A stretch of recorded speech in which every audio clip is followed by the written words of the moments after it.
morning, and hello, and welcome back to the Kimbole Mose channel,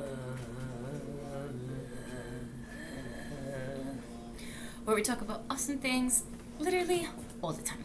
I'm so pleased you're here, and we're just gonna get straight into it. The title of today's message is "You Are Fearless, Chosen One," and/or subtitle, aim to be the advocate.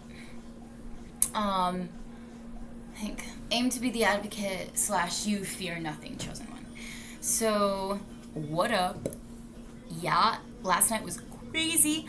I don't know if you've ever been in a situation where you were asked, like, by the situation itself to just put on, like, all the caps that you can and just, like, do your best and, like, I don't know, stay alive or some shit. But, like, I felt like I was there at the time. I was there for a reason, and it was very, like, divine, but I'm glad that I was able to help. But anyway, today's message, we have a Bible verse. I have an anecdote to share. Another anecdote from the Bronx escapades. So get your coffee, get your granola parfait, whatever it is that you may enjoy, and man, we're just gonna hop right into it. But basically, it was another assault, and sorry, it's just like I feel like every time I hop on, it's just like. The shenanigans of the Bronx, but I think it's like maybe everywhere now too, a little bit rougher, a little bit more edgy, a little bit more, there seems to be like a lot of aggravated peeps, and there were certainly some aggravated peeps, one fella in particular, but okay, so I was on the subway, of course it always has to do with the subway, but I was gonna head into Manhattan because I was bored and was just gonna get food or walk or I was running some errands. Honestly, I had made a deposit and then I was trying to make another deposit and then pick up some cash and then also maybe just get something healthy. I was gonna try and I was gonna chill. I was gonna go into Manhattan at midnight and just I was feeling Times Square vibes and just okay. Yeah, and bored, just walk around but have a good time. But it was kind of rainy but still warm out, so it was cute. But anyway, I was chilling, and then the trains weren't leaving, and there's this stall. We stalled for a little bit longer, and then all of a sudden I just heard this woman yell out, help, over and over and over, and to a point where it was blood curdling. And at first I thought it was kids messing around or something, and because it's usually always kids messing around having fun, but that's when it's 3 or 4 when the high schoolers get out. Right now, last night when that happened, that was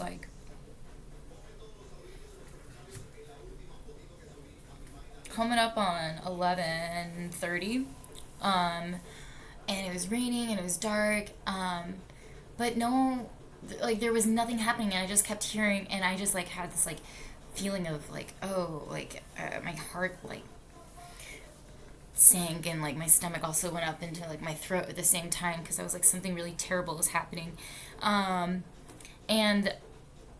I finally started walking out because I was what is going on? And this guy just had this woman pinned down and was beating the living hell out of her. And yeah, he saw me walking, coming up, and he got off of her. But I couldn't see what was really happening. It was quite dark and rainy and windy, and you just never know what's happening. But what I did notice is everyone's watching. I noticed 24 people just their heads sticking out of the cars, and watching, this shit go down. And that's always like a thing. That's always it goes back into like deep human reptilian psyche, where like back in like for like super super super old, actually like not that long ago, but like it was entertainment for humiliation, and public torture was like a form of entertainment. So there's actual psychology. I try not to get like extremely bothered by the fact that like 24 men watched this woman get the shit beat out of her, but and then I walk out there and it was like I started to get the picture a little bit more after I saw this other man, and he's walking up, and okay, well, let me back up. But then, so he gets off the woman. And then he goes back into the cart. But not before I see him take like 2 more swings at her face, and she he got like he got those 2 hits in, and then he like ran away and disappeared into the subway cart. And then I was like, okay, come on, honey, let's go, sweetie. And like I like started to get a picture of like the idea of what was going on, and she's like, but he has my shoes. And then I was like, it's okay. It's better your life is safe than putting, it's better putting like your safety at risk than leave the shoes. Your life is more important. Come on, let's go get some food. I'll get you like a sandwich. Let's just like trying to like coax her back like into my arms into safety, and then like over here into the chair. And then I just like was holding her and reassuring her, and had my arm around her. And then the other guy comes up, and I see that's her man, and I started to get the picture a little bit more clearly, but like the guy who's pinning down the woman, who was like all on top of her man tried to get him to stop, and then I saw like his head was bleeding really bad, and he obviously tried to stop him from hitting his woman, and he was getting the shit beat out of him. So now I'm starting to get a better an understanding of how like those 2 other dozen people were just watching, because he tried to stop, and then he got the shit beat out of him, and it was like bleeding, it was like a lot, and like open, like, you know, you want to be careful about like being around that stuff. And so that was going, and then I was like, okay. So then my arms around her, and you know those like chairs and stuff that are on the platforms, like those big wood benches. I'm chilling with her, and I'm reminding her that she's in shock, and just to breathe in through her nose and make O's with her mouth. And I'm starting to sense that her heart rate is going down, and she's starting to just like kind of like, and then she like leans her head on her man's shoulder, and they're both like dressing each other's wounds. And then guess who comes back around, and I just see like feet standing in front of her, and I'm like, he came back, like what is going on? Like I guess that's the guy that, like, I understood like that was the guy that was like beating the shit out of both of them. So then I stood up, and I just put my body in front of her and in between him and her, and I think I said, I ain't wearing my earrings today.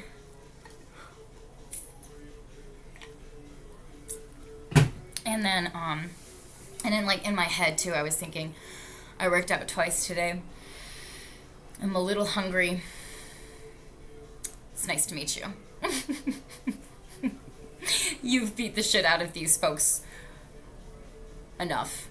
You need to stop. You know, like I was like putting my body in between them, and I mean this guy's head's bleeding, and she was just getting pinned down and getting wailed on and screaming bloody murder for help. Like the kind that you never want to hear, and like the kind like in the mood, like where like, oh fuck. And so like that was like, okay, then we're like trying to recalibrate, and he kind of backs off a little bit, and he gets all like, what is this? I don't even know what he was saying. He was saying some stupid shit, like, oh, he's talking shit, like, I'm gonna, like, why did you, like, do that, why did you, and he's like, but he was the one hitting them, or he's, like, trying to, like, play the victim or some shit, and then he was, like, trying to talk shit more to them, and he was, like, I put my body right here, so then he went to the side, over here, and then he's just, like, talking more, like, shit, and, like, trying to be, like, intimidating, trying to scare them still, and then I just, like, look, looked at him, and I'm actually reapplying my lip gloss, and I said, "Party's over. It's time to go home." And he goes, all the demons in him. "What'd you say? What'd you say?" "It's time to go home. You need to mind your own business." And then, I said, "I am minding my own business. I am minding my business." And then he comes over and he gets a little bit closer and closer in my face, a little bit closer. And then, it kind of felt like the cowboy, like, westerns where they're like, they have the stare down. Because then I was like, doing the stare down and, like, letting him know that he can't fuck with these, like, this poor couple anymore, like, golly. And then, he, like, kind of, like, flicks me in my nose or something, does something strong enough, like that or something, and then, but strong enough for where I kind of, like, fall over onto the couple on the bench. And then we all go, like, whoa, and then, like, I said, I don't fear anything except God himself. And then he said, would you "What'd you say?" He's all fucking insane and shit. He's, like, missing a shoe and got, like, half of a bald head and patchy side on the other, and he's fucking just insane, wacko, psycho, lunatic, native to New York City. And, I knew that was a tactic, so I didn't repeat myself, because I knew that was a tactic. I didn't fall for it, because I knew he heard me. And, then he kind of, and then the guy, the guy who's the man of the lady, with the bleeding head, he kind of gets up and he kind of, like, uses his body and kind of, like, and then he kind of, like, rushes him with his body a little bit, just to, like, let him know, like, get out of here, like, oh, no, and then the lady calls the, like, the little emergency blue button thing. It says push. And so she pushed it, and she said, "Police, there's a man up here, and he's assaulting 3 of us, and we need police up here immediately." And so she calls the police on him, so then he kind of, like, starts to skedaddle, and then the man kind of, like, rushes him down the stairs a little bit. And then I'm double checking with her, and I said, "You good?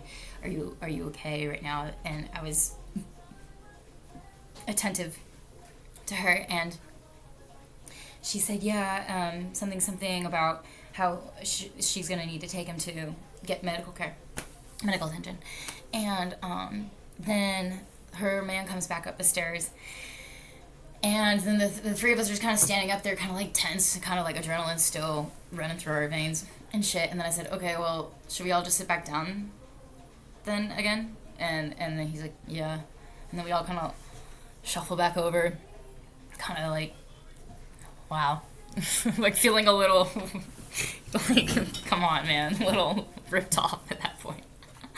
A little, like, come on, man, like, come on, man, like, just feeling a little, like, you know what I mean?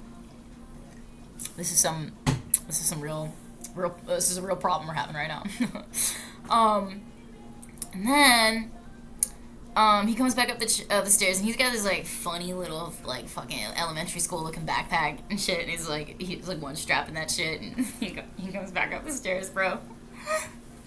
He's a goofy motherfucker, like, half, like, full patchy and, like, crazy. He's like, he comes back up the stairs. "Looks like I'm going to jail tonight." And then we kind of, like, all, like, look back at him, like, God, he's fucking back, look what the hell. And then he goes, I'm gonna go to jail tonight, and you're gonna die for it." And he looked me straight in the eyes, and he said, literally, bro, he literally said with fucking death in his eyes, he said, "I'm gonna go to jail tonight, and you're gonna die for it." And then I was just sitting there, bro. And all 3 of us were just trying to de-escalate and chill from the other fucking... We're just try, let it end. Let the chaos end. Let us recuperate, for goodness sakes. Have mercy, for goodness sakes. And I said, probably against my what I said next really pissed him off. But I said, "Oh, those are some good lyrics. You should put it in a rap song." He dropped the backpack. He starts running over to me, and he takes a swing, bro. I dodged, bro. I dodged that shit. Expert. And then somehow I get the instincts kick in, and I'm aware that the strongest part of my body is my legs. I got a lot of kicking power, a lot of fast twitch development and slow twitch because I did cross country, but also hurdles, 300-meter dash, 100-meter dash, 300-meter hurdles, 100-meter dash, 200-meter dash. But I also did the 3K and cross country as well, and that was like always like some serious mileage. And but then I also did a lot of plyometrics. Anyway, I mean, so I got a quick response with my twitch muscles, and I know how to read people, and I mostly when you grow up a soccer player, you are trained to read your opponent's hips because you can understand which way their body's gonna go. And if you read somebody's hips, you can tell which way they're gonna punch and how hard how much they got coming from that back hip. So if you watch someone's hips, you can tell when they're gonna punch.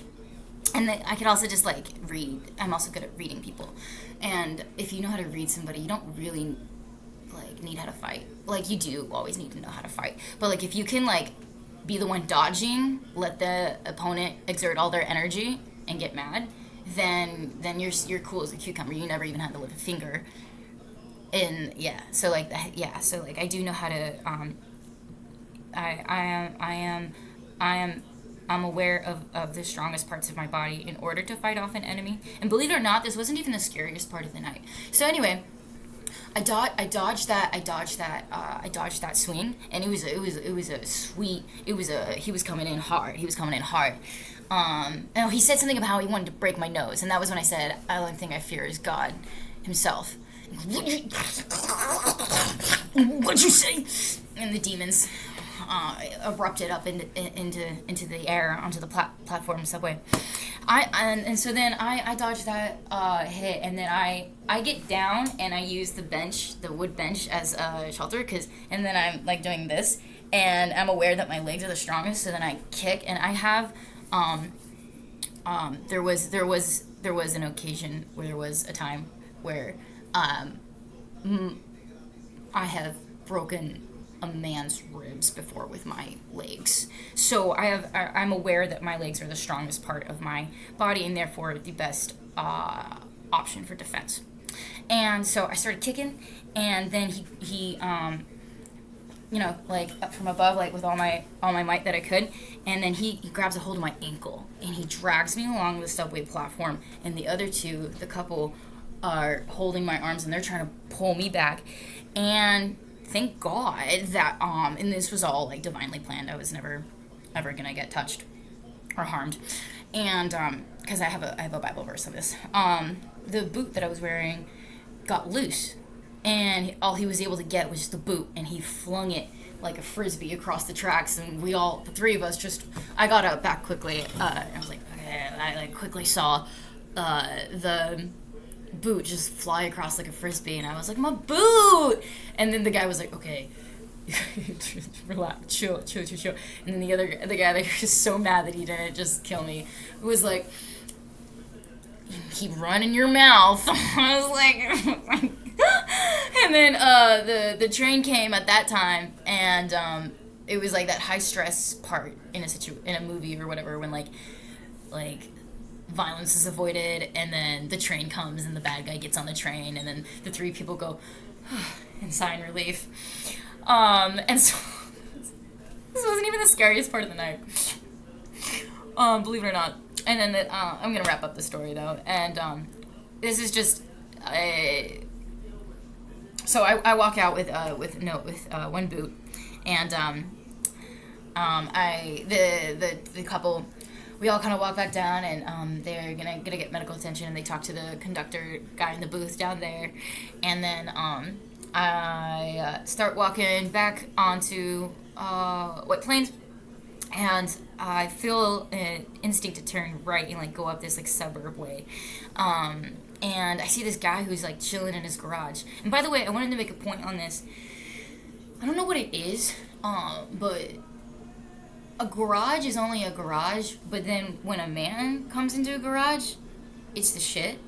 I don't know how y'all do that, but I just want to say, truly impressed.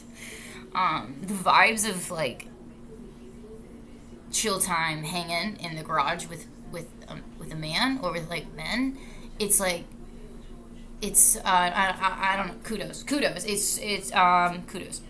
So this really nice guy, I'll never ever forget his kindness, gave me his shoes, bro. I just kind of explained the situation, and he kind of opened up the door because I said, "Excuse me," and it was raining really hard, and I just had to "Excuse me," and I'm sorry to bother, and he was really nice, and he was on the phone with another bud, and he gave me his shoes that he was wearing, and I said, "No, I can't take." And three times now he's like, take them. I'm in my house. I got more shoes upstairs. And I was like, oh, okay, thank you. He's like, thank you. And I put them on. It actually fit kind of cool. Actually, they're actually shoes I've always wanted. Funny how that worked out. They're like the really old school classic white sneakers, Nike. I've actually always wanted those since middle school. All the kids in middle school had those. I wanted those so bad. I only got Converse, Converse are cool too, but I've always wanted those kind. So that was kind of funny, cool how that worked out. So I got a new pair of shoes, and profusely thanked that man. I said, never ever forget your kindness. Yeah, came back, and then I was walking back home, and then I was kind of processing how all that had just happened, and when you're walking as a female in the Bronx, it's best to keep the purse hidden and don't have any, like, anything too flashy at night. Anything that looks, nice Gucci belt, nothing too, like, exorbitant. And, kind of want to just walk with your head and with purpose and quickly and point A to point B if you have to get somewhere in the night in the Bronx or anywhere in New York City. As a female, as a lady, and also as a man too, you want to do like a habitual every 10 minute, every 7 minute, not on a paranoid level, but you do want to be doing a habitual checking your sex. And anyway, so I was walking, and I was thinking how God had spared me and done something miraculous with loosening that boot, and I was thanking God for protecting me and guiding all my steps throughout the night. And I was kind of lost in thinking how grateful I was, and just kind of talking with God, and kind of admiring like the way industrial late night Bronx with rain looks and stuff too, and de-winding. And then I audibly heard, well, not audibly, but like in my mind's, or like I don't know how to explain it, but I heard other side of street, and I was like, okay. And I immediately started going to the other side of the street, and sure enough, guy right behind me, never seen before, I don't know who, no idea, like just some rando, but he walking up like ain't chill, ain't friendly at all, and he goes like this. As soon as I see him, and he starts like picking up pace. So then I use this big truck as a buffer between the two of us. So he starts crossing the street we make eye contact for 3 seconds, and I'm staring him down hard. I'm glaring at him, and like really suspicious, like why you gotta be on my ass like this, bro, and clearly doesn't have good intentions. And I got that purse that hangs around the back, so I always try and keep it like tucked up and make it look not like a purse, and walk with it under my armpit, and then hands out of the pockets ready to listen when you walk. And so I'll just get a fanny pack, something like that.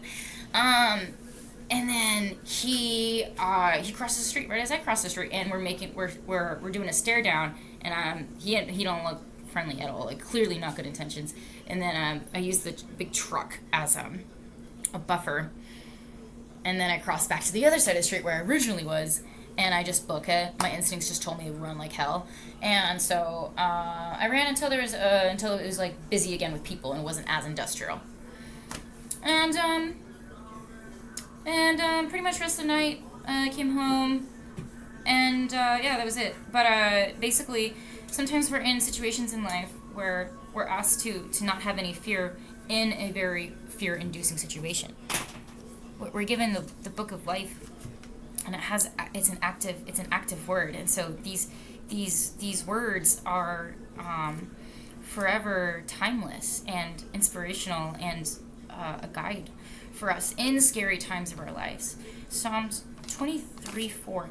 Even though I walk through the valley of the shadow of death, I fear no evil. Even though I walk through the valley of the shadow of death, I fear no evil, for you are with me. Your rod and staff, they comfort me. See, Mofos at the top.